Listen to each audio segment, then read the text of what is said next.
Frequency Hindi channel से जुड़े आप सभी दर्शकों का संपूर्ण स्वास्थ्य श्रृंखला में स्पिरिचुअल टैबलेट की तरफ से पूनम मेहता और मेरे साथी स्नेह गुप्ता का प्यार भरा नमस्कार। दोस्तों, आज हम आपके लिए एक बहुत ही इम्पॉर्टेंट टैबलेट लेकर आए हैं। ये टैबलेट इतनी इम्पॉर्टेंट है कि हम इसको स्पिरिचुअल टैबलेट की बैकबोन ही बोलते हैं।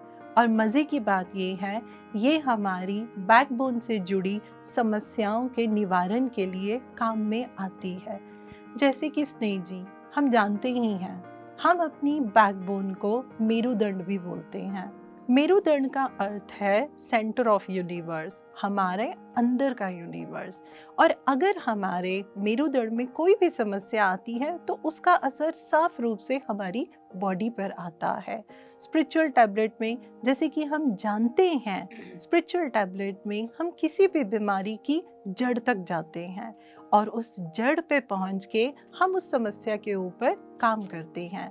हमारे मेरुदंड से जुड़ी हुई समस्याओं के निवारण के लिए आज हम जो अपने दर्शकों के लिए खूबसूरत टैबलेट लेकर आए हैं, उसका नाम है आत्मा के यातायात नियम, ट्रैफिक सिग्नल फॉर सोल। हम सभी जानते हैं कि नियम और संयम, इन दोनों पहलुओं का हमें बहुत ध्यान रखना पड़ता है जब भी हम सड़क पे कोई वाहन चलाते हैं, ताकि हमारी यात्रा शांतिपूर्ण रहे और हम बड़े आराम से अपने डेस्टिनेशन पर पहुंच जाते हैं। यदि हम इन नियमों का उल्लंघन करते हैं तो हम सभी जानते हैं कि एक्सीडेंट होने की, दुर्घटना होने की संभावना बहुत ज़्यादा हो जाती है। इसीलिए हम जब भी ड्राइविंग भी सीखते हैं तो सबसे पहले हमें यही सिखाया जाता है कि जब भी आप सड़क पे कोई भी वाहन चलाएंगे तो वहाँ के कौन कौन से नियम हैं और आपको उन नियमों का कैसे पालन करना इवन है। पूनम जी, जब हम पास करते हैं ड्राइविंग टेस्ट, तब हमारे को वही सब सिग्नल्स बिल्कुल। पूछे जाते हैं कि आप उसमें कैसे करोगे, कौन सा टर्न राइट का है, कौन सा लेफ्ट का है, कौन सा यू टर्न है, वो सारे सिग्नल्स उसमें हमसे पूछे जाते हैं। बिल्कुल, क्योंकि एक सही चालक की पहचान सिर्फ ये नहीं है कि वो कितनी अच्छी गाड़ी, स्कूटर, मोटरसाइकिल चलानी जानता है, उसके साथ ये बहुत ज़रूरी है कि उसको नियमों के बारे में मालूम है या नहीं है। मगर दोस्तों, सिर्फ नियमों की जानकारी होना ही अपने आप में सब कुछ नहीं है, हमको उन नियमों का पालन करना भी आना चाहिए। और स्नेह जी, हम जानते ही हैं, जब तक हम में संयम नहीं होगा, हम कभी भी किसी भी नियम का पालन नहीं कर सकते हैं। जाने अनजाने कई बारी क्या होता है कि हम उन नियमों का उल्लंघन करने लग जाते हैं और कुछ समय तक जब हम उन नियमों का उल्लंघन करते रहते हैं तो मज़े की बात ये होती है स्नेह जी कि हमारे साथ कोई दुर्घटना नहीं होती, ना ही कभी कोई पुलिस वाला हमें पकड़ता है। तो क्या होता है, हमको आदत पड़ जाती है। और जब हमें नियमों का उल्लंघन करने की आदत पड़ जाती है तो हमारा पेशेंस लेवल, यानी कि हम अपना संयम लेवल भी जो है वो काफ़ी कम कर देते हैं। जैसे स्नेह जी, मेरे घर के पास ही एक छोटी सी सड़क है, वहाँ पे ट्रैफिक सिग्नल का पोल भी लगा हुआ है। अब मैंने वहाँ पे क्या बात नोटिस करी है, जब भी वहाँ पे रेड सिग्नल होता है तो कभी भी 90% चालक वहाँ नहीं रुकते हैं। क्यों? मे बी वो सोचते होंगे छोटी सी सड़क है, ना यहाँ पे इतना रश है और ना ही कोई ट्रैफिक वाला, कोई पुलिस वाला खड़ा हुआ है, क्योंकि पुलिस वाले के बिना वो डरते नहीं है। तो उससे क्या होना शुरू हो जाता है कि उन लोगों को नियम का उल्लंघन करने की आदत पड़ जाती है और धीरे धीरे इसकी आदत की वजह से वो लोग अपना संयम भी खो देते हैं। अब आप लोग सोचेंगे कि यातायात के नियम तो हमें समझ में आ गए कि सड़क पे किसी भी वाहन को चलाने के लिए हाँ, हमें नियमों की जानकारी होनी जरूरी है। लेकिन अब आप ये सोचेंगे, आत्मा के यातायात के नियम, आत्मा कौन सी यात्रा करती है और आत्मा के कौन से नियम होते हैं? भगवद गीता में स्नेह जी, भगवद गीता के अध्याय 5 में ये बात की गई है, ये लिखा गया है, ये बताया गया है कि हमारे को, हमारी आत्मा को इन 9 द्वार वाले शहर में रहने के लिए इस शरीर में भेजा जाता है। और हम सभी जानते हैं हमारे वो 9 द्वार कौन से हैं। हमारी 2 आंखें, दो हमारे कान। 2 कान, हमारे 2 नासिका द्वार, एक हमारा मुंह, हमारी गुदा द्वार और हमारे गुप्तांग। अब इन सब के ऊपर कौन बैठा है? इन सब के ऊपर बैठा है हमारा मन। और हम सब जानते हैं कि हमारा मन बहुत ही जिद्दी होता है, चंचल होता है। बहुत चंचल मन तेरी चतुराई, है ना? हमारे मन के ऊपर बैठी है हमारी बुद्धिमत्ता, हमारा इंटेलेक्ट लेवल। तो एज लॉन्ग एज हम अपने इंटेलेक्ट लेवल के हिसाब से अपनी लाइफ में डिसीजन लेते हैं, तो हम आत्मा के यातायात नियमों का पालन करते हैं। समस्या कब आती है?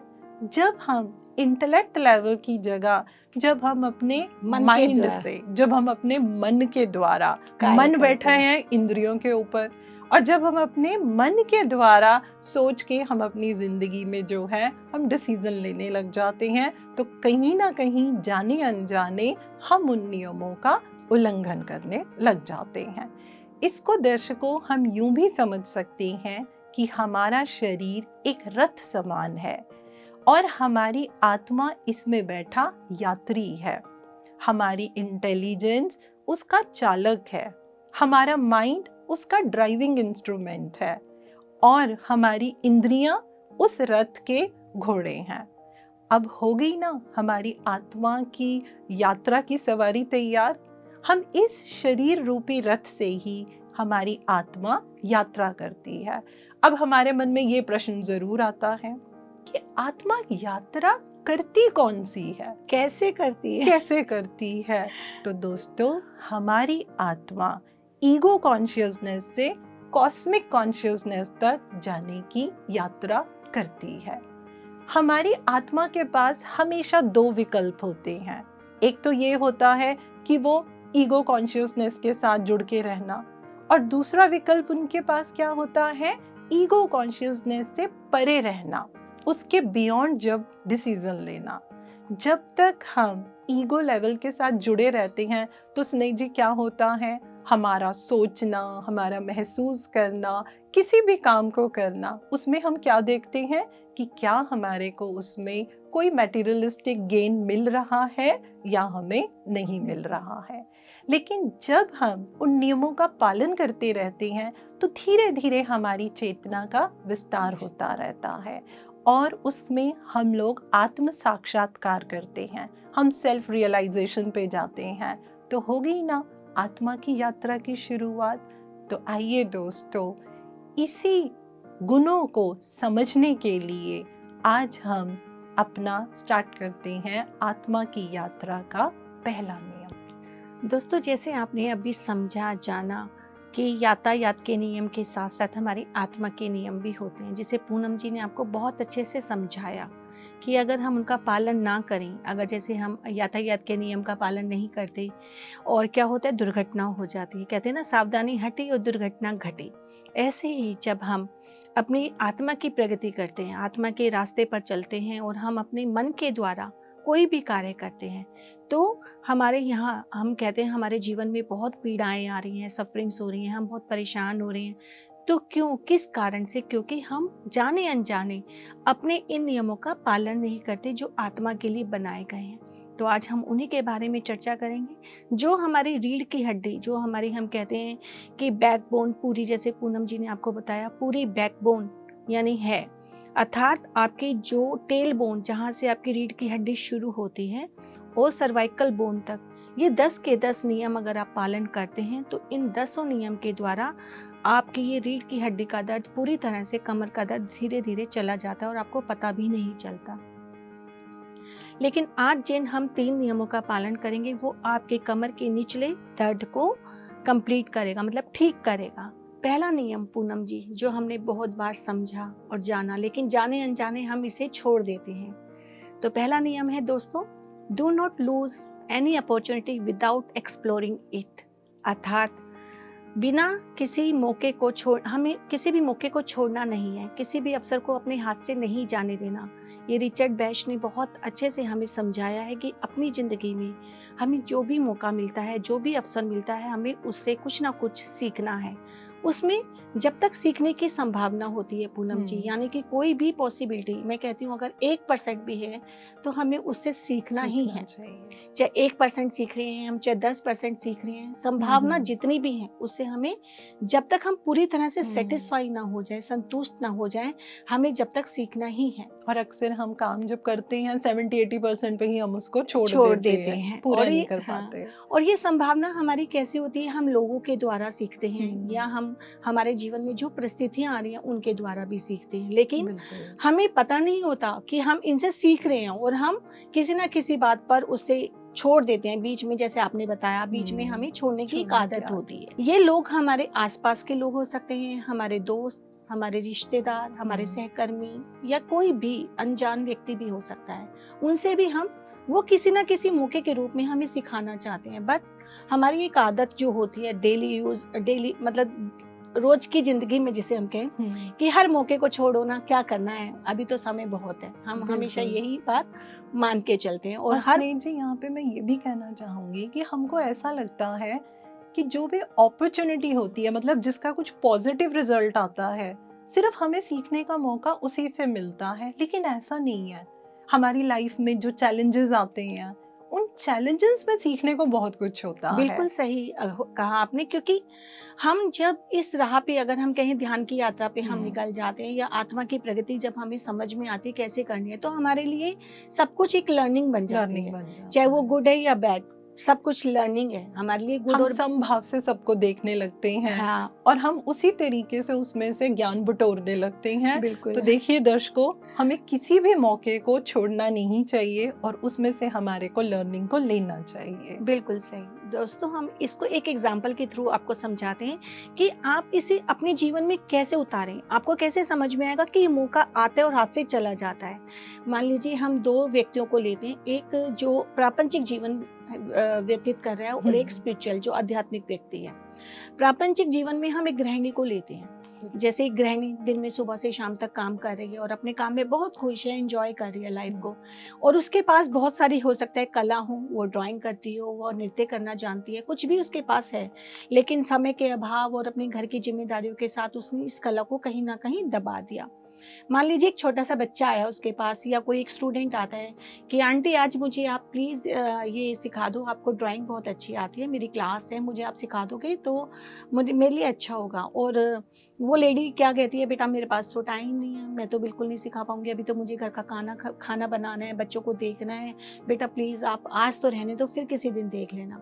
और वो उसे कहीं ना कहीं जाने अनजाने में मौका छोड़ दिया। उन्होंने ये नहीं समझा कि अगर मैं इस मौके को अपना लेती और इससे मुझे क्या होता कि मैं एक ड्राइंग सिखाती तो मुझे भी सीखने को मिलता उस चीज से। आज मैं मान लो 10 वर्ष पहले उस चीज को छोड़ चुकी हूँ और 20 वर्ष पहले छोड़ चुकी हूँ। आज मैं उसमें एक ड्राइंग करती, एक ड्रॉ भी करती, एक लाइन भी ड्रॉ करती, तो मेरी भी लर्निंग स्टार्ट हो जाती और मुझे भी सीखने को मिलता और मैं भी एक नए रूप में दोबारा निखर कर आती। ये बहुत अच्छा कहा आपने स्नेह जी, क्योंकि कई बार हमें ऐसा लगता है कि एक छोटा सा बच्चा मुझे अगर ड्राइंग के लिए कह रहा है, मैंने ये क्या लकीरें डालनी है, हाँ। इसमें मेरे सीखने के लिए है क्या? लेकिन जैसे आपने बताया कि वो यूनिवर्स की तरफ से ही हमारे पास एक अपॉर्चुनिटी आ रही होती है और हमें उसको अवेल करना चाहिए। बहुत अच्छा पॉइंट आपने हमें बताया, क्योंकि जाने अनजाने क्या होते हैं पूनम जी, चाहे हम आध्यात्मिकता में भी आने के बाद कई मौकों को गवा देती हैं, लेकिन एक प्रापंचिक जीवन में तो ऐसे मौके हमारे जीवन में आते हैं और हम हमेशा अपने समय के अभाव के कारण ज्यादा, उससे हमें समय का अभाव ज्यादा दिखता है या हमारे अंदर आलस्य होता है, तो हम उस मौके को छोड़ देते हैं। लेकिन इसी के विपरीत अगर हम आध्यात्मिक जीवन में जाएं और एक स्त्री को लेते हैं, तो वो उस मौके को नहीं छोड़ेगी। वो सोचेगी कि अगर मुझे किसी ने एक ड्राइंग करने के लिए कहा है तो मैं इसे जरूर सिखाऊंगी, क्यों, इससे मैं भी सीखूंगी और इस बच्चे को सिखाने में मेरी लर्निंग और अच्छी हो जाएगी, मैं और ज्यादा ड्राइंग कर सकती हूँ। हो सकता है मेरी ये नई लर्निंग स्टार्ट हो रही है, मैं सिखाना ही शुरू कर दूं, मैं अपनी क्लासेस लेना ही शुरू कर दूं, मेरी सोर्स ऑफ इनकम बन जाए और मैं इसमें और निखर कर आऊंगी। तो ये दो तरीके से हम समझते हैं कि इस नियम को हम अपने जीवन में कैसे अपनाते हैं। मतलब जाने अनजाने हमें किसी भी रूप में इस नियम को नहीं छोड़ना, चाहे वो एक ड्राइंग सिखाने का है, चाहे वो एक जूम क्लास का है। आपने देखा होगा कि आज के टाइम में जब हम जूम पे नहीं आए थे, हम्म, फिजिकली सेशन चल रहे थे, ये महामारी के टाइम में क्या हुआ था, जूम सेशन आया तो हमने बिल्कुल। क्या करा, उस मौके को लिया ना कि नहीं हमें नहीं भी आता। इवन मैं कहती हूँ जो कम पढ़े लिखे लोग थे और जिनको तकनीकी ज्ञान बिल्कुल नहीं था, बिल्कुल नहीं मुझे था, मैं कह रही हूँ बिल्कुल। कंप्यूटर चलाना भी नहीं आता था, और हम्म, जब वो जूम सेशन स्टार्ट हुआ तो जाने अनजाने हमने उससे लर्न किया कि learn नहीं किया, नहीं हमें तो बिल्कुल। सेशंस लेनी है, हमें तो स्टार्ट करना सीखना हाँ, है। यदि हम चाहते तो हम सोचते कि अब क्या इतना सब करना, खुद ही बैठ के हम अकेले में तो ध्यान कर सकते हैं, हैं। किताबें पढ़ सकते हाँ, हैं। तो हमें क्या करना बिल्कुल। क्या करना, लेकिन आज हमने देखा हजारों नहीं लाखों लोग इस ध्यान के साथ जुड़े उस जूम के द्वारा, और उन्होंने अपने जीवन में इस अपॉर्चुनिटी को अपनाया। उन्होंने म्यूट अनम्यूट, मैं कह रही हूँ स्पॉट लाइट करना, इवन शेयरिंग करना तक सीख लिया कि हम कैसे स्क्रीन शेयरिंग करते हैं, वो सब फोन से क्या लैपटॉप से सब कुछ उन्हें धीरे धीरे आ गया। तो ये अपॉर्चुनिटी अगर हम चाहते तो जैसे आपने कहा छोड़ सकते थे, और बिल्कुल हम कुछ आगे बढ़ते नहीं, हम वहीं के वहीं रुके रहते और अपनी सिर्फ ध्यान की यात्रा व्यक्तिगत करते, ना कि हमारी सामूहिक होती, ना हमें कोई ज्ञान मिलता, और सिर्फ हम अपने ही ज्ञान के साथ जुड़े रहते। तो दर्शकों, मुझे ऐसा लग रहा है स्नेह जी की बात को सुन के कि जब भी कोई मौका मिले और उसमें से जब हम कोई लर्निंग ले लेते हैं तो हम बिना इस बात को जाने कि हम तो इतनी खूबसूरती से अपने एक आत्मा के यातायात के नियम का पालन कर रहे हैं। मैं खुद जब ध्यान के साथ जुड़ी थी, मुझे लो बैक पेन रहता था पूनम जी, और जाने अनजाने ये नियम साइड बाय साइड चल रहे थे, इनका ज्ञान हमें बाद में हुआ, और ये नियम अपनाने के बाद मेरा लो बैक पेन चला गया। लेकिन मुझे पता नहीं था, मेरे को लगा कि हाँ ये भाई हम ध्यान में आए हैं, ये सब चीज हमारी पूरी हील हो रही है, तो इस चीज से, लेकिन ये नहीं पता था हम किसी भी अपॉर्चुनिटी को नहीं छोड़ रहे हैं, या हम और आगे के 2 नियम अपना रहे हैं, तो इस वजह से ये लो बैक पेन हमारा कम हो रहा है। इसी तरह दर्शकों, हमारे कई मास्टर्स ने इसको अपनाया। एक मास्टर का अनुभव हम आपके साथ साझा जरूर करेंगे। जैसे कि एक मास्टर थी, उनको बहुत एक दिन पूनम जी हेडेक हो रहा था, माइग्रेन पेन था उनको बहुत ज्यादा, तो उनके पास एक कॉल आई कि आज आप जूम सेशन ले लो। तो उनको पहले लगा मैं कैसे लूंगी, मेरे को तो इतना हेडेक हो रहा है। फिर उन्होंने सोचा नहीं नहीं, ये अपॉर्चुनिटी मेरी लाइफ में आई है तो मुझे छोड़ना नहीं है। तो उन्होंने तैयारी करी, उन्हें हाँ बोला, और अपना सेशन लेते लेते उनका वो पेन चला गया। मतलब इवन उन्होंने 10 मिनट 5 मिनट ही लिया होगा सेशन, और उनका वो हेडेक बिल्कुल चला गया कि, और वो इतनी सरप्राइज हुई कि ये पहला नहीं, मैंने अपनाया और वाकई में इसने काम किया कि मेरा खाली बैक पेन ही नहीं, अगर कोई और भी प्रॉब्लम कहीं हो रही है तो वो भी आप अगर किसी भी अपॉर्चुनिटी को ले रहे हो अपने जीवन में तो वो आप दूर कर सकते हो। लेकिन क्या होता है पूनम जी, जब हम इस अपॉर्चुनिटी को नहीं लेते तो उसके भी 4 कारण, या हम कहें कि ऑब्स्टिकल्स आ जाते हैं। मैं आपसे ये जानना ही चाह रही थी कि क्या रीजन है कि क्यों हम अपने अंदर से जब इतनी खूबसूरत हमें अपॉर्चुनिटी मिलती है तो हम उसको क्यों नहीं ले पाते हैं? उसका कारण पूनम जी क्या होता है, पहले तो हमारा डर, हमारे मन में एक डर आ जाता है। मान लीजिए आज मुझे कोई स्टेज पे परफॉर्मेंस करने का मौका मिला तो पहले मैं डर जाऊंगी, कैसे करूंगी, मुझे तो स्टेज पे जाने में ही डर लगता है, मैं तो घबरा जाऊंगी, लोग क्या कहेंगे, मैंने अगर ठीक से नहीं बोला, अपनी परफॉर्मेंस सही नहीं दी, मेरे मन में इस तरह के प्रश्न आ जाते हैं। हमने खुद ही अपने आप को लिमिटेड कर दिया अपनी सोच से अपनी सोच से। तो वो डर हमें निकालना कि कोई नहीं, वो भी लोग हैं, वो भी आप जैसे ही हैं, बल्कि आप तो स्टेज पे जा रहे हो, वो तो स्टेज पे भी नहीं आ रहे, आप में तो इतनी हिम्मत करी कि आप स्टेज पे जा रहे हो, अगर आपने कुछ गलत भी बोला तो कोई नहीं, वो भी लर्नर्स हैं, आप भी लर्नर हो। तो हमें क्यों सोचना कि आज हम गलत बोल रहे हैं या हम सही नहीं बोल पा रहे या हम कहीं अटक गए, तो घबराना क्यों दोस्तों, डर है, डर को निकाल दो ना, चाहे वो बॉडी लेवल पे है, चाहे आपके माइंड लेवल पे है, चाहे कहीं भी है, उसको हमें निकालना। जो भी आपको करने को मिल रहा है उसमें हमें आगे बढ़ना ही पड़ेगा। हम ज्यादातर डर के कारण अपनी अपॉर्चुनिटी को छोड़ देते हैं। दूसरा आता है हमारा ईगो। ये तो सब में ऐसी भरपूर भरी होती है कि भाई ईगो के साथ है हम, हमें तो हमारी यात्रा की शुरुआत ही ईगो कॉन्शियसनेस से ऊपर आपने जैसे बताया कि ईगो में रहते हैं, हमें बहुत कुछ आता है, हम क्या करेंगे, हमने तो सब कुछ सीख लिया, अब नया सेशन लेके या नई अपॉर्चुनिटी को लेकर हम क्या करेंगे, छोड़ो, हमने सब कुछ सीख लिया। लेकिन ये नहीं पता ईगो अगर आपने ली तो इसके साथ आप बहुत सारी चीजों को ज्ञान लेना बंद कर देंगे और नियमों का उल्लंघन कर जाएंगे। हाँ, तो इसके लिए जब हम नियमों को उल्लंघन कर जाते हैं और अपना ज्ञान नहीं लेते, ईगो के साथ रहते हैं, तो पति सर ने भी आपको बताया है ना, सुना है हम सब ने कि आप सज्जन सांगत्य करो। सज्जन सांगत्य क्यों बताई? क्योंकि जब आप एक दूसरे का अनुभव सुनते हैं तो आपको पता चलता है आप कहाँ स्टैंड कर रहे हैं और दूसरा कहाँ है, तब आपको लगता है मेरे को तो कुछ भी नहीं आता। बहुत इम्प्लाइड तरीके से जो है हमारे को लर्निंग मिलनी शुरू हो जाती है। तो हमने अभी पहले पूनम जी जाना कि हमारे अंदर डर होता है, फिर ईगो होती है, इस वजह से हम नहीं लेते। इसका तीसरा कारण होता है हमारे स्पिरिचुअल पावर। जब हम आध्यात्मिकता में जुड़ जाते हैं तो हमारे अंदर क्या होता है, टेलीपैथी आ जाती है, थर्ड आई की पावर आ जाती है। ये नहीं मैं कहूँगी सबके पास होती है, किसी किसी के पास कोई पावर आ जाती है। तब भी हमारे अंदर क्या आ जाता है, ईगो। अरे क्यों, हम तो थर्ड आई मास्टर हैं, हमें क्यों जाना कोई भी, हम तो अपने यहीं बैठे बैठे सब काम कर सकते हैं, हम तो थर्ड आई से सब कुछ देख सकते हैं। तो स्पिरिचुअल पावर हमारे को स्पिरिचुअल ईगो में ले गई। हाँ, स्पिरिचुअल ईगो में ले जाती है। या हम कहें कि टेलीपैथी, उसमें भी हम कहते हैं ना एक दूसरे के मन के भावों को जान लेते हैं। या हम कहें एस्ट्रल ट्रेवल। तो ये सब जब ईगो हमारे साथ साथ उसकी पावर्स के साथ भी जुड़ जाती है, क्योंकि हम क्या सोचते हैं कि नहीं हमें नहीं सीखना, हमारे पास तो बहुत कुछ शक्तियां हैं, अब क्या करना। लेकिन कई बार हम इन शक्तियों का भी गलत प्रयोग कर देते हैं, अपने सामाजिक कार्य के लिए या अपने व्यक्तिगत लाभ के लिए इन शक्तियों का भी गलत प्रयोग कर देते हैं। तो इनका भी हमें गलत प्रयोग नहीं करना और इन पावर्स को छोड़कर हमें नई लर्निंग की तरफ जरूर जाना चाहिए। चौथा हमारा आता है आलस्य, लेजीनेस जिसे कहते हैं। ये तो सबका बहुत एक कहते हैं ना फेवरेट सब्जेक्ट हो जाता है कि नहीं आलस्य में तो हम सब भरे रहते हैं, क्यों कहीं जाएं, हम तो सो रहे हैं, हम तो आराम कर रहे हैं, हमारा कंफर्ट जोन है। इवन हम कहते हैं स्पिरिचुअल ट्रिप पे भी हमें कहीं जाना होता है तो सबसे पहले हमारे मन में आता है पता नहीं वहाँ पर सब कुछ कैसा होगा, रूम कैसा होगा, हमारा कंफर्ट जोन होगा नहीं होगा, हमें जाना चाहिए या नहीं जाना चाहिए। नहीं जी, ये तो मैं आपसे खुद कन्फेस करूंगी कि ये स्पिरिचुअल लेजीनेस बहुत बार मुझे भी आ जाती है। इवन मेरे को भी आती है कहीं जाने से अपने आप को खींचना पड़ता है उससे बाहर कि नहीं, आपको इस समय अपने कंफर्ट लेवल से बाहर निकलना है और आपको वहां पे जाना ही जाना है, तब कहीं जाके मैं वहां पे जा पाती हूँ। हाँ, same here Poonam ji, same here. मैं भी ऐसे ही होता है, फिर मैं सोचती हूँ नहीं हाँ, अगर सीखना है तो हमें जाना होगा और जो कुछ होगा बेस्ट होगा। तो ये 4 कारण जो है हमारे, ये हमारे को किसी भी अपॉर्चुनिटी को सीखने के लिए, उसे अंदर जाने के लिए बिल्कुल रोक देते हैं। रुक जाओ, कहीं नहीं जाना, तुम जहाँ हो वहाँ ठीक हो।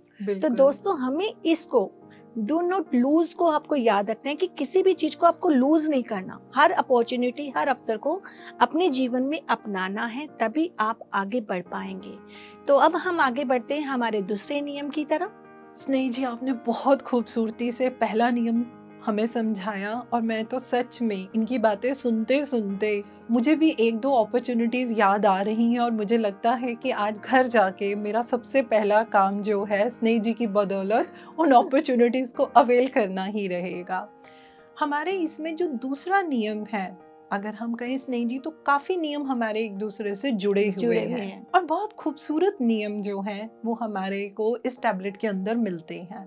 दूसरा नियम हमें ये बताता है कि हमारे अंदर कोई भी इच्छा तब तक नहीं आती है जब तक उस इच्छा को पूरा करने का सामर्थ्य हम में ना हो। तो दोस्तों, हम इसको इस तरह से भी समझ सकते हैं कि सामर्थ्य हम में होता है और तभी वो इच्छा हमारे अंदर आती है और वो इच्छा ही हमारे जीवन का लक्ष्य बनती है।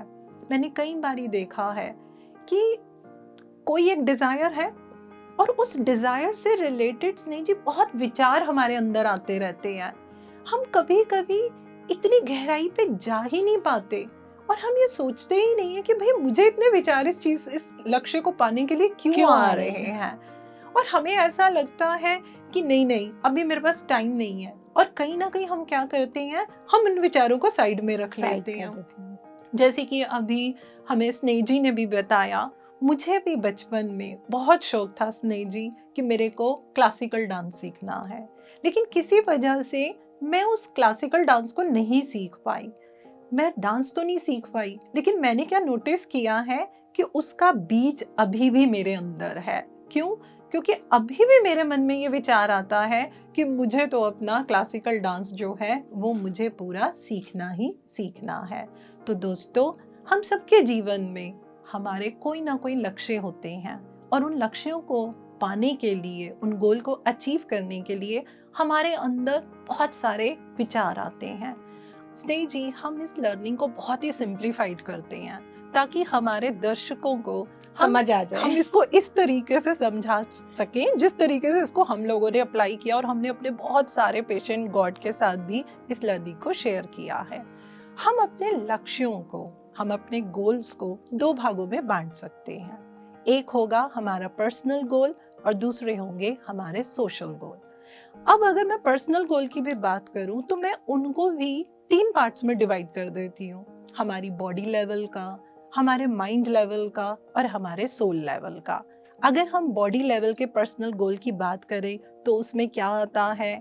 अच्छा, फ्रेश फ्रूट खाना, शाकाहार भोजन लेना, सारे नियमों का पालन करना, अपनी नींद का पालन करना और एक खास चीज मैं दर्शकों के लिए बोलूंगी, मोबाइल को कम से कम इस्तेमाल करना, जो ज्यादा होता है। बिल्कुल। और बच्चों को तो आजकल खाना खाते समय भी हमारे घर में उनको पूनम मोबाइल जी हाथ बहुत में छोटे चाहिए। छोटे बच्चे हैं, जैसे फैमिली में हाँ जी। मैंने देखा है कि वो पहले उनको मोबाइल दिया जाता है और फिर वो खाना खाते हैं। 1 घंटा वो कहते हैं पहले मोबाइल दो, टैब दो, तब वो खाना खाएंगे, चाहे वो 1 घंटा चले चाहे वो आधा घंटा चले। यहाँ पे मैं ये कहूंगी कि उन बच्चों को नियमों का उल्लंघन हम ही सिखा रहे हैं। बिल्कुल सही, मतलब मुझे देखकर भी हाँ। लगता है कि ऐसे क्यों कर रहे हैं। उनको मैं कहती हूँ मत आदत डालो, एक दिन बच्चा हाँ। नहीं खाएगा, जब भूख लगेगी वो अपने आप खाएगा। खाना खाएगा। नहीं उनको लगता है खाना नहीं खाया, खाना हाँ, नहीं बस खाया, किसी तरीके इससे से इनको खिला खाना दे। खिलाओ तो हम सेटिस्फाइंग है, इनके पेट में कुछ चला जाए।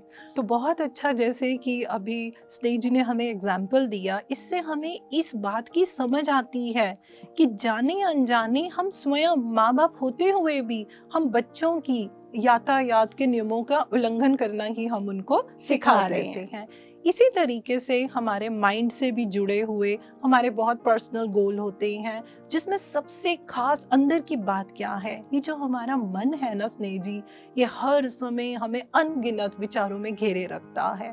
उसमें से हमें ये समझ आनी चाहिए कि कौन से विचार, आई मीन नेगेटिव विचारों को हमें नहीं रखना है, हमें पॉजिटिव विचारों में रहना है। और अगर हमारे मन में आता है मुझे कोई संगीत सीखना है, मुझे कोई लैंग्वेज सीखनी है, जैसे आपने बोला कि जब लॉकडाउन के पीरियड में हम लोगों ने कितना कुछ जूम के ऊपर सीखा, और मुझे याद है हम लोगों ने आपस में मिलकर बहुत कुछ सीखा था। बहुत ज्यादा हमें समझ में भी नहीं आ रहा था कि शेयरिंग कैसे करनी है, म्यूजिक कैसे शेयर करना है, सब हमने एक दूसरे से सीखा। बिल्कुल हम लोगों ने वो सब सीखा। इसी तरीके से हमारी सोल लेवल के भी कुछ पर्सनल गोल होते हैं जो हमारे को खींच के ले जाती है मेडिटेशन की तरफ, आध्यात्मिकता की तरफ। हम विजडम को बटोरते हैं, और सिर्फ विजडम लेना अपने आप में सब कुछ नहीं है। पूनम जी, मुझे इस बात से आपकी एक चीज बहुत याद आ रही है। जब मैं ध्यान में नहीं आई थी तो मुझे हमेशा लगता था कि मैं सोशल वर्कर बनूं, कुछ ना कुछ ऐसा काम करूं कि लोगों के काम आए, वो लोगों के से साथ जुड़ा हुआ हो। लेकिन जब मैं ध्यान में जुड़ी, और ध्यान में जुड़ने के बाद भी मुझे मतलब स्टार्टिंग में ऐसा नहीं लगा कि मैं ऐसा कुछ काम करूंगी, लेकिन जब हमने समझा इस चीज को कि आज हमारे जीवन में जो बदलाव आया ध्यान के द्वारा, वो लोगों तक जाना चाहिए, तो कहीं ना कहीं जो मेरी आपने बताया इच्छा जो थी वो शक्ति भी थी उसके साथ, और जो समय के साथ वो पूरी भी हुई, जिसे मैंने अपने जीवन में उतारा। बिल्कुल, बहुत खूबसूरत तरीके से हम स्नेह जी के एग्जाम्पल से जो है हम इस ज्ञान को ले सकते हैं। जब हमारा पर्सनल गोल पूरा हो जाता ना स्नेह जी, यानी कि हमने बॉडी लेवल पे, हमने माइंड लेवल पे, हमने सोल लेवल के ऊपर अपने लक्ष्य को पूरा पा लिया, तो सबसे खूबसूरत बात जो मैं काफी हद तक आपके एग्जाम्पल से भी उसको रेजोनेट करूंगी, ब्रह्मांड हमें धकेल देता है कि जाओ, निकल जाओ, अब आप जाइए अपने सोशल गोल को पूरा कीजिए। अगेन मैं यहाँ पे कहूंगी कि हमारे सोशल गोल में भी हम इनको 3 पार्ट में देख सकते हैं। किस तरीके से हमने बॉडी लेवल के ऊपर जो भी अपना लक्ष्य पूरा किया, काफी लोग जिनको मैं जानती हूँ जो मांसाहार से शाकाहार जगत की तरफ जो है वो बड़े हैं। बिल्कुल, तो अब हम क्या कर सकते हैं, हम लोगों को एडवांटेज बता सकते हैं। ये क्या है, ये हमारी आत्मा जो ये यात्रा कर रही है अपने चेतना के विस्तार की, ये उसका 1 स्टेप अहेड है।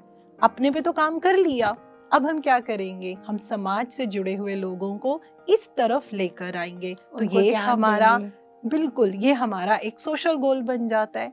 इसी तरीके से हम लोगों को ना सिर्फ ध्यान के बारे में बताएंगे, हम उनको ध्यान से जोड़ेंगे, हम उनको ध्यान करना सिखाएंगे। बिल्कुल, और हम उनको बताएंगे कि जो जो लर्निंग हमने ली या जो जो विजडम हमने ली है और उसका बेनिफिट किस तरीके से हम अपनी सोल का अपलिफ्टमेंट कर सके हैं, वो हम उनके साथ साझा करेंगे।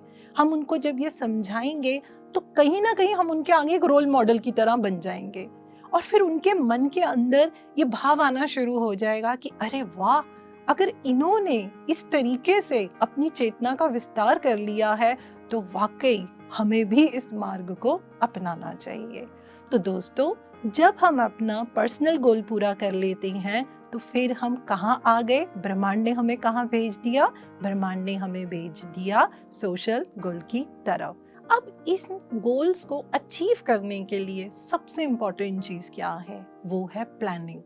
क्योंकि प्लानिंग क्या करती है? It always bridges the gap between where we are and where we want to go. I mean कि हम कहाँ हैं और हमें कहाँ पे जाना है। जब तक हम प्लानिंग नहीं करते हैं तो हम क्या करते हैं? हम अपने पर्सनल गोल को पूरा नहीं करते, और जब हम पर्सनल गोल को नहीं पूरा कर पाएंगे तो हम सोशल की तरफ नहीं आ पाएंगे। और कभी कभी स्नेह जी क्या होता है, मैं कुछ ऐसे लोगों को भी जानती हूँ जो हमारे स्पिरिचुअल टैबलेट में काउंसलिंग के लिए मेरे पास आए, तो उन्होंने ये मुझसे क्वेश्चन पूछा कि मैम, हम तो सोशल लेवल पे बहुत कुछ कर रहे हैं, ध्यान भी सिखा रहे हैं और हम शाकाहार जगत के लिए प्रचार भी कर रहे हैं, हम स्वाध्याय भी कर रहे हैं, फिर भी मेरी जो प्रॉब्लम है वो सॉल्व क्यों नहीं हो रही?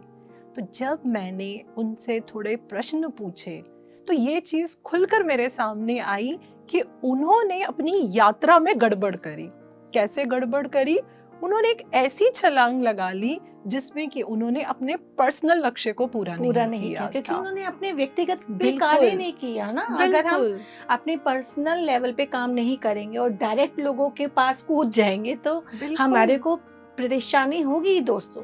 और यही हमें समझना है कि जो आत्मा की यात्रा है, उस यात्रा को स्मूथ कैसे निकाल सकते हैं। उस यात्रा को हम स्मूथ निकालेंगे जब हम अपने नियमों का पालन करेंगे।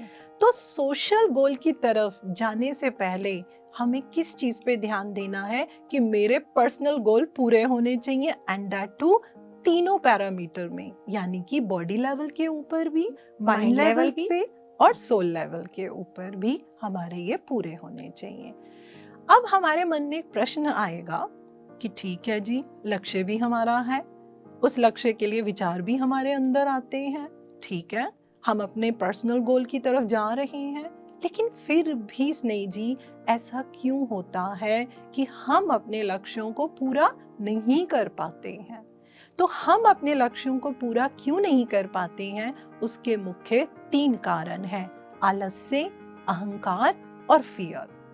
और इन तीनों रीजंस की वजह से क्या होता है? अगेन वही बात कि हम क्या करते हैं, हम अपनी आत्मा की यात्रा के नियमों का उल्लंघन कर जाते हैं। और जब हम उनका उल्लंघन कर जाते हैं तो फिर वो क्या करती हैं? वो गलती हमारी होगी इंटेलेक्ट लेवल पे, सोल लेवल पे। वहां की सफरिंग तो हमें पता नहीं चलती। हमें वो पता कब चलती है? जब उसका मैनिफेस्टेशन हमें बॉडी लेवल पे दिखता है, और तब हम सोचने लग जाते हैं कि अरे भाई, ये मेरे साथ हो क्या रहा है। अब हम ये जानने की कोशिश करेंगे कि हम किस तरीके से उन बाधाओं को, उन बैरियर्स को हम दूर कर सकते हैं।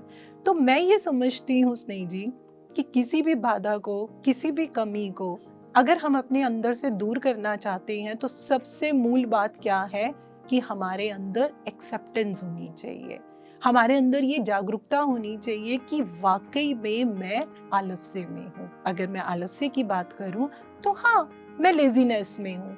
जैसे मैंने अभी आप सबके साथ कैमरे के सामने ये कन्फेस किया है कि मुझे भी कभी कभी स्पिरिचुअल लेजीनेस हो जाती है कि अरे वहाँ जाना है, मैं कैसे जाऊँगी, मेरा काम है, मैं कैसे अपनी अपॉइंटमेंट को सेट करूँ, मैं किस तरीके से घर को छोड़ के जाऊँ। तो क्या हुआ? आलस्य। और वो आलस्य क्या करने लगा? वो मेरे को मेरे लक्ष्य से दूर करने लगा। तो मैं कहाँ चली गई? मैं चली गई ईगो लेवल पे। ईगो लेवल बोले तो बॉडी लेवल पे। तो मैं क्या सोचने लग गई? मैं क्या डिसीजन लेने लग गई? मैं डिसीजन लेने लग गई बॉडी लेवल के ऊपर, और मेरी बेचारी आत्मा वो सोचने लग गई, अरे फिर कर दिया एक नियम का उल्लंघन।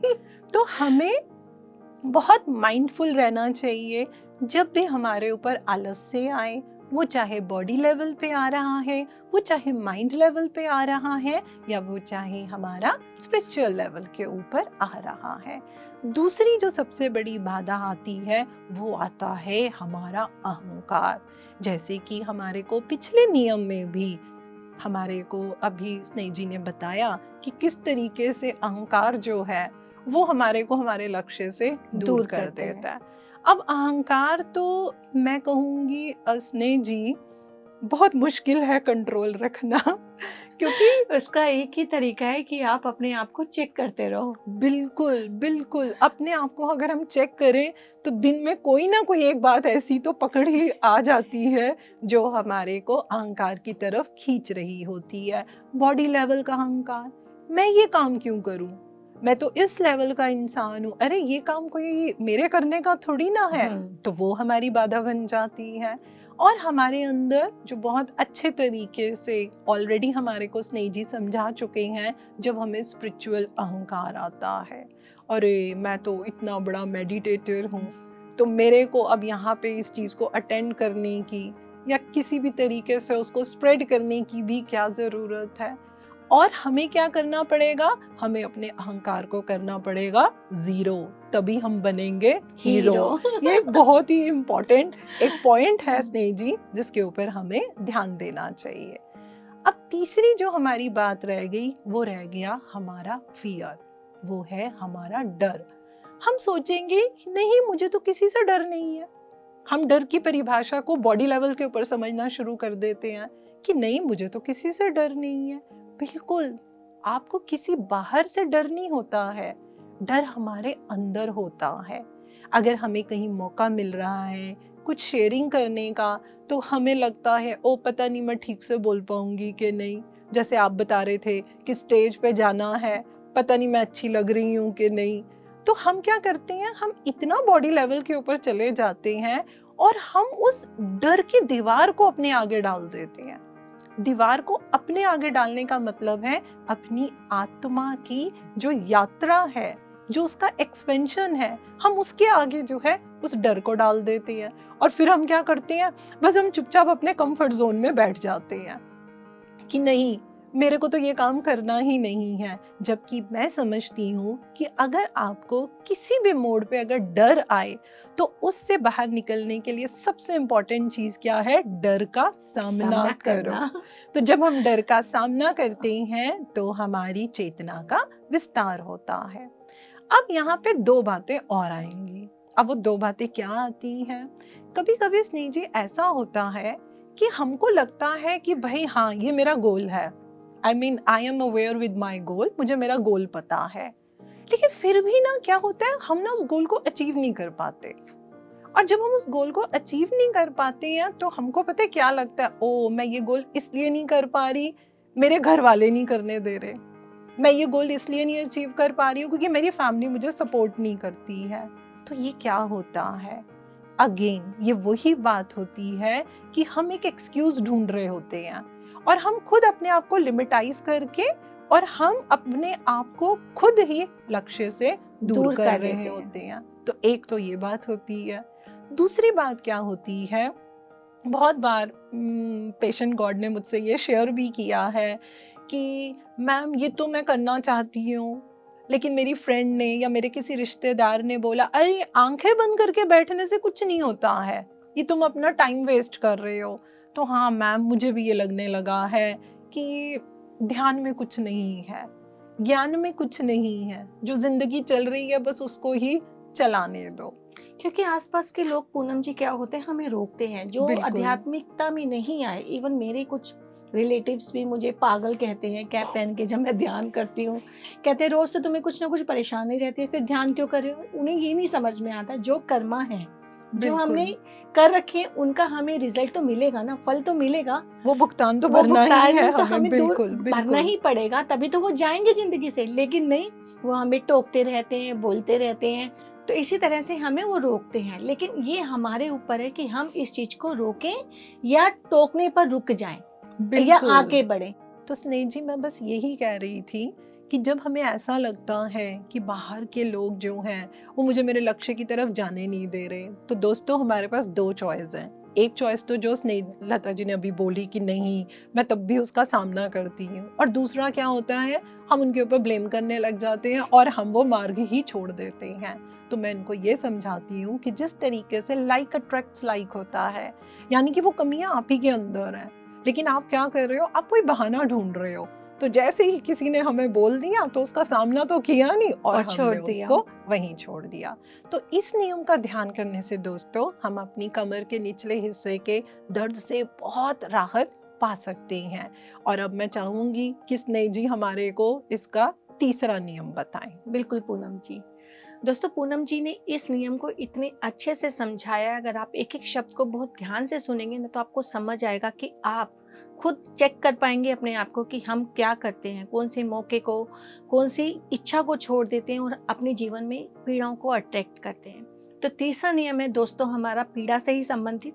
अज्ञानता के कारण पीड़ा आती है, अर्थात suffering is due to individual ignorance, जिसे रिचर्ड बैश ने बहुत अच्छे से समझाया है कि अज्ञानता, आपने देखा है पूनम जी हम अज्ञानता वर्ड बहुत आराम से बोल देते हैं, लेकिन इसके अपोजिट वर्ड ज्ञान है। जब हमें किसी चीज का ज्ञान नहीं होता, कुछ नहीं होता, तो हम जीवन में पीड़ाएं तो आएंगी, पीड़ा को तो हम कभी भी दूर नहीं कर सकते, लेकिन जब हमें ज्ञान हो जाता है उन पीड़ाओं को हम कम कर सकते हैं।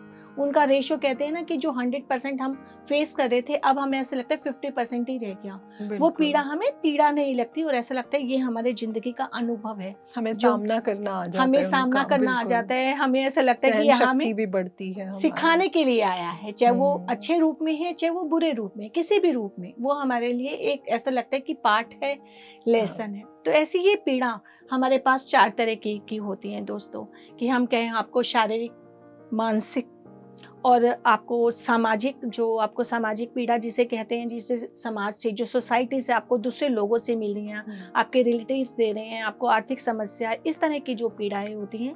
और लास्ट हमारी आती है आध्यात्मिक। ये पीड़ाएं किसी भी रूप में आपके अंदर आती हैं। इन पीड़ाओं को हमें दूर करना है। जाने अनजाने हम ऐसे शब्दों का प्रयोग करते हैं, आपने देखा होगा जब हमें ज्ञान नहीं होता, खास तौर से मैं देखती हूँ पूनम जी रिलेशनशिप में ये बहुत ज्यादा होता है। बिल्कुल, आपको कुछ भी प्रॉब्लम हुई, आपने दूसरों को ब्लेम दे दिया कि इसके कारण ये हुआ, दोष देना शुरू। हमारी सबसे पहली टेंडेंसी होती है कि दूसरों को दोष दो, कुछ घटित हमारे साथ हो रहा है और दोष दूसरों को देना। जैसे बच्चों के अगर जीवन में कुछ सही नहीं हो रहा, आपने हमारे लिए ये नहीं किया, वो हमेशा अपने पेरेंट्स को कई बार दोष देते हैं, और जो करते हैं उसके लिए कभी सिला नहीं देते हैं कि हमारे माँ बाप ने, सच में कि हमारे माँ बाप ने हमारे लिए कितना किया, जो नहीं है उसको उजागर करके तो हमें दोष देने की आदत बहुत ज्यादा होती है। हर चीज के लिए, कोई चोट लगी उसकी वजह से मैं गिर गई, उसने ये सामान बीच में रखा था इसलिए मैं गिर गई, अरे उसने रखा तो आपके पास भी तो आंखें थी, हम ध्यान से नहीं चले, ये नहीं मानेंगे, नहीं उसकी वजह से हुआ।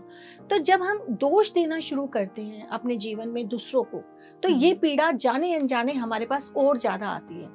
कई बार अज्ञानता में हम कहते हैं, सुबह से शाम तक कहेंगे मेरे पैर में बहुत दर्द हो रहा है, मेरे पैर में बहुत दर्द हो रहा है, मेरे सिर में बहुत दर्द है, मेरे हाथ में बहुत दर्द है, या मुझे और बहुत ज्यादा। इसी बात को हम महीने, 2 महीने, 4 महीने कहते रहेंगे, खींचते रहेंगे।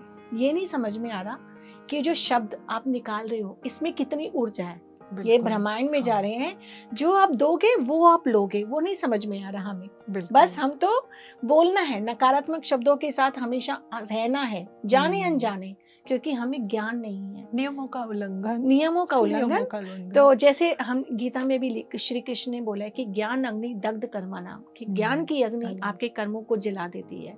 कैसे? क्योंकि आपको समझ आ जाती है कि मुझे ऐसे शब्द नहीं बोलने, जो कुछ भी घटित हो रहा है मेरे साथ वो जाने अनजाने मैंने ही क्रिएट किया है, मैंने ही उसे उपजाया है, मैं ही उसका कारण हूँ, कोई और नहीं। दोष देना बेकार है, किसी को बोलना बेकार है, हम सब खुद करता है कार्य करने के लिए। ऐसे ही इस तरह से जब हम ये पीड़ाएं हमारे जीवन में आती हैं तो हम इसे 3 भागों में बांटते हैं। जैसे हम कहते हैं आध्यात्मिक ताप, एक आध्यात्मिक ताप होता है हमारा, दूसरा हमारा होता है पूनम जी आदि भौतिक ताप, और तीसरा होता है आदि दैविक ताप। मतलब अगर हम इन तीनों को देखें तो इनके कारण ही हमारे जीवन में वो 4 पीड़ाएं आती हैं, जिनके बारे में मैंने आपको पहले बताया। तो आध्यात्मिक ताप क्या होता है? जो हम खुद को सजा दे रहे हैं, क्योंकि हमें ज्ञान नहीं है, हम ये मानते हैं, जैसे आपने अभी पहले दूसरे नियम में बताया कि हम बॉडी लेवल पे बहुत ज्यादा कार्य करते हैं, हमेशा बॉडी लेवल पे, कि हम शरीर को शरीर मान के चल रहे हैं। हम ये नहीं मान रहे कि हम आत्मा स्वरूप हैं। हम धरती पर आए हैं सीखने के लिए, शरीर सिर्फ हमें अनुभव लेने के लिए मिला है। लेकिन हम सब काम करते नहीं। हमें उसने कहा, ये रिश्तेदारी में हमने ये बात करी, हमने इस बात को समझा, उस बात को समझा, हमारे को चोट लगी, शरीर पे लगी, इसने किया, उसने किया। हम ये नहीं सोच रहे कि जो कुछ भी हो रहा है वो हमारी आत्मा के लिए कारण ही हुआ है, और आत्मा को ऐसे अनुभव लेने हैं, ऐसे हमने खुद प्लानिंग की और है। इन अनुभवों से ही आत्मा जो है वो अपनी यात्रा के पड़ाव को पूरा पार कर करती पाती है, आगे बिल्कुल। चलती है। और ये होता है हमारे जीवन में 90%। जब हम जन्म मृत्यु को नहीं जानते, मांसाहार का सेवन करते हैं, शाकाहार की तरफ नहीं चलते, अहिंसा परम धर्म पे नहीं चलते, हम हमेशा शरीर की लेवल पे काम करते हैं, तो ये हमारे जीवन में 90% इस प्रकार की समस्याएं आती हैं जो हम खुद को दे रहे हैं। दूसरा हमारा आता है आदि भौतिक। आदि भौतिक यानी कि ये शरीर में हम हैं, ये तो लिमिटेड है, आपको भी पता है कि सीमित समय के लिए हम आए हैं। लेकिन हमारी चेतना कैसी है? असीमित। लेकिन जब चेतना असीमित है तो बहुत कुछ करना चाहती है, बहुत कुछ अनुभव लेना चाहती है। लेकिन ये शरीर सीमित अवस्था में है, कभी रिश्ते की, समाज की वजह से, कभी सोसाइटी की वजह से, कभी किसी और वजह से ये पीड़ा हमें दूसरे देते हैं किसी न किसी रूप में। कभी हमारे सहकर्मी, कभी हमारे रिश्तेदार, कभी हमारे अपने, किसी न किसी रूप में हम इससे कोई ना कोई पीड़ा में जूझते रहते हैं। ये होती है 9%। जब हम ये समझ लेते हैं कि ये, हम एक्सेप्टेंस मोड में आ जाएं कि हम जो कुछ भी हो रहा है ये हमने, जैसे मैंने अभी पहले भी बताया कि हम इस बात को समझ गए कि अहम ब्रह्मास्मि त्वत्मसि प्रज्ञानम ब्रह्मा सर्वम खलिदम ब्रह्मा, कि जो कुछ तत्व मेरे अंदर है वही आपके अंदर है। तो आप किसी कमी को देखोगे ही नहीं, बिल्कुल आप ये समझोगे, संभाव में आ गए कि जो मैं हूँ वही वो है, वही वो है, वो मैं हूँ। मैं और तू एक ही हैं, एक ही संभाव है, एक ही चेतना के रूप में है। तो हम इस भावना को जब समझ लेते हैं तो ये 9% भी हमारा कम हो जाता है। जब हम एक्सेप्टेंस मोड में, सरेंडर मोड में आ जाते हैं कि अपने आप को समर्पित करके चलें, अपने आप को ये सोचें कि हमें हर जगह अपने आप को समर्पित करना है, हमें कोई बहस कुछ नहीं करना, जो हो रहा है बहुत अच्छे लिए के लिए हो रहा है, बस तो हमें सहज भाव में रहना चाहिए, सहज भाव में रहना चाहिए। तीसरी हमारी आती है आदि दैविक, जो हमें यूनिवर्स या हम कहें नेचर देता है। नेचर कब देता है? जब हम नेचर का संतुलन बिगाड़ देते हैं। आपने देखा होगा जैसे अभी महामारी आई, क्यों आई? आपने देखा सब लोग इतने मांसाहारी हो रहे थे, और ये पीड़ा जो आया इसने लोगों को आध्यात्मिक बनाया। इस पीड़ा ने लोगों को कितना आध्यात्मिक बनाया, मांसाहार से शाकाहार बन गए। मेरे हस्बैंड खुद नॉन वेजिटेरियन थे, उन्हें कोरोना हुआ और वो खुद से उनका ट्रांसफॉर्मेशन हुआ और वो बिल्कुल प्योर वेजिटेरियन बन गए कि नहीं, मुझे नहीं खाना। मतलब उन्होंने, मैं आज भी याद करती हूँ, उन्होंने उस लर्निंग को पकड़ा ना, और उन्होंने सच्ची में पूनम जी इसको ध्यान के द्वारा ही दूर किया। हम, उनका समय बिल्कुल ऐसा था कि हमारे पास कुछ नहीं था, और वो समय में उनको हमने यही कहा कि आप बस बैठ जाओ और ध्यान करो और कुछ नहीं है तुम्हारे पास। और वो एक रात में उन्होंने इतना सरवाइव किया कि उनका फीवर जो 3-4 जा रहा था वो 99 पर आ गया। मतलब मैंने ये खुद साक्षात अपने जीवन में अनुभव किया कि नेचर कैसे आपको सपोर्ट करता है जब आप कुछ करना चाहते हो। कई बार बाढ़ आ जाती है, कई बार तूफान आ जाता है, कई बार अर्थक्वेक आता है, तो नेचर आपको खुद उस जगह से हटा देता है कि उसे पता है कि ये इंसान सत्य के मार्ग पर चल रहे हैं। कर्ज करने लग जाते हैं, हाँ, कि ये हमारे साथ क्यों हो रहा है, क्या हो रहा है, हम उसमें लर्निंग को नहीं पकड़ पाते। तो पूनम जी, अब आप हमारे को इसका अनुभव बताइए जो आपने अपने जीवन में खुद से उतारा। अज्ञानता के कारण पीड़ा जो आई, आपने उसको कैसे दूर किया? दोस्तों, मैं आपके साथ अपना एक्सपीरियंस बिल्कुल एक कॉमन मैन की तरह शेयर करूंगी, क्योंकि उस समय मैं स्पिरिचुअल टैबलेट में काउंसलर नहीं थी। मेरे को 16 साल से मेरी कमर में दर्द था, मेरे को मेजर स्लिप डिस्क की प्रॉब्लम रहती थी। उसके साथ स्नेह जी, मेरी कमर के एक हिस्से में ना एक ऐसा दर्द रहता था कि मैं सारी रात सो नहीं पाती थी।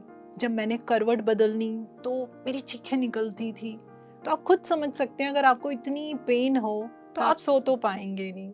और मैंने दिल्ली के नहीं, मैंने ऑल ओवर इंडिया के इतने अच्छे अच्छे स्पाइनल डॉक्टर्स को दिखाया, मैंने ऑर्थो को कंसल्ट किया, तो उन्होंने मुझे ये बोला कि ये अब आपके जीवन का हिस्सा है, ये अब आपके साथ ही रहेगा। और उन्होंने मुझे कहा कि मैम आप इसकी आदत डाल दीजिए। तो मैंने कहा ठीक है। लेकिन जब मैं स्पिरिचुअल टैबलेट में आई तो मुझे डॉक्टर जी के सर ने बोला कि ma'am you just have to go through your traffic signal, specially go with first 3।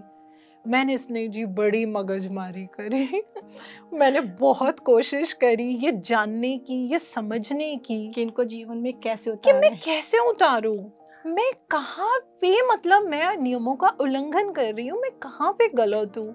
मुझे स्नेह जी लगभग 2.5 महीने बीत गए और मैं कुछ भी नहीं, समझ ही नहीं आता कि हम बिल्कुल। कौन सी अपॉर्चुनिटी को छोड़ रहे हैं और हम कर क्या क्या कर रहे हैं। तो 2.5 महीने के बाद क्या हुआ, जबकि मैं 13 साल की उम्र से मेडिटेशन कर रही हूँ, तो एक बारी जब मैं अपने मेडिटेशन में बैठी थी तो मुझे ना एक शब्द आया, और वो शब्द आया इग्नोरेंस।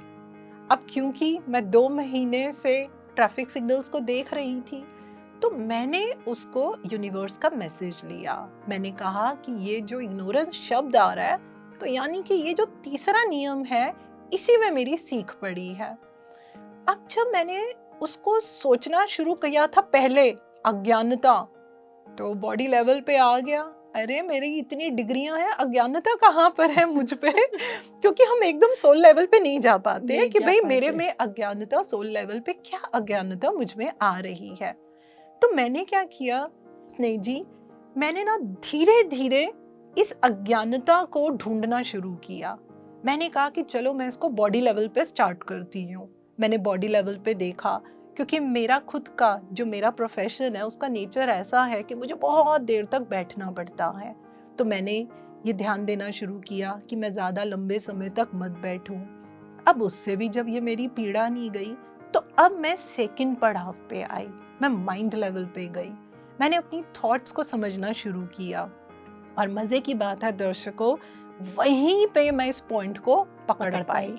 मुझे तुरंत ये बात समझ में आ गई कि जो डॉक्टर्स ने मुझे बात बोली थी, मैं अपनी अज्ञानता से, अपनी इग्नोरेंस से उसको पकड़ के बैठ गई थी, और मैंने उस दर्द को अपने जीवन का हिस्सा बना लिया, और मैंने उसको लाइफ में बड़ा इम्पोर्टेंट प्लेस देना शुरू कर दिया। मैं कुछ भी करती थी, मैं रात को सोने से पहले अब मैं लेटूंगी तो मुझे वो पेन ही होगी, और उसी रात मैं मेडिटेशन में बैठी और मैंने अपनी इस इग्नोरेंस को रिलीज किया। तो दोस्तों, मैं चाहूंगी कि जिस तरीके से ट्रैफिक सिग्नल के नियमों को मैंने अपनाया है, आप भी उनका श्रवण करें, उनका मनन करें, उनका मंथन करें, तब आप पकड़ पाएंगे कि हाँ, मैं कहाँ पे गलत हूँ, मेरे इंटेलेक्ट लेवल में, मेरे सोल लेवल में कहाँ कमी आ रही है, और हम उस लर्निंग को ले पाएंगे। तो दोस्तों, पूनम जी ने आपको बताया अपना सुंदर अनुभव कि उन्होंने तीसरे रूल को कैसे अपने जीवन में उतारा, समझा, और किस तरह से उनको मैसेज मिला। ऐसे ही मैसेज दोस्तों हमें ज़रूरी नहीं आपको ध्यान में मिले, कई बार आपको पुस्तक के जरिए या किसी व्यक्ति के जरिए, किसी भी रूप में आपको ये मैसेज मिल जाते हैं, लेकिन हम वही इग्नोरेंस में रहते हैं, उस पर ध्यान नहीं देते कि अगर एक कोई चीज़ बार बार आ रही है तो मुझे उसे समझना है, उसे जानना है, उसे सीखना है। तो दोस्तों, हम इसी अपनी चर्चा को अगले एपिसोड में भी जारी रखेंगे, क्योंकि आज हमने सिर्फ 3 नियम के बारे में बात की जो आपके कमर के निचले हिस्से के दर्द को दूर करते हैं। आशा है आपको हम दोनों ने बहुत अच्छे से समझाने की कोशिश करी और आपको समझ भी आया होगा। तो तब तक विदा लेते हैं आपसे। Thank you.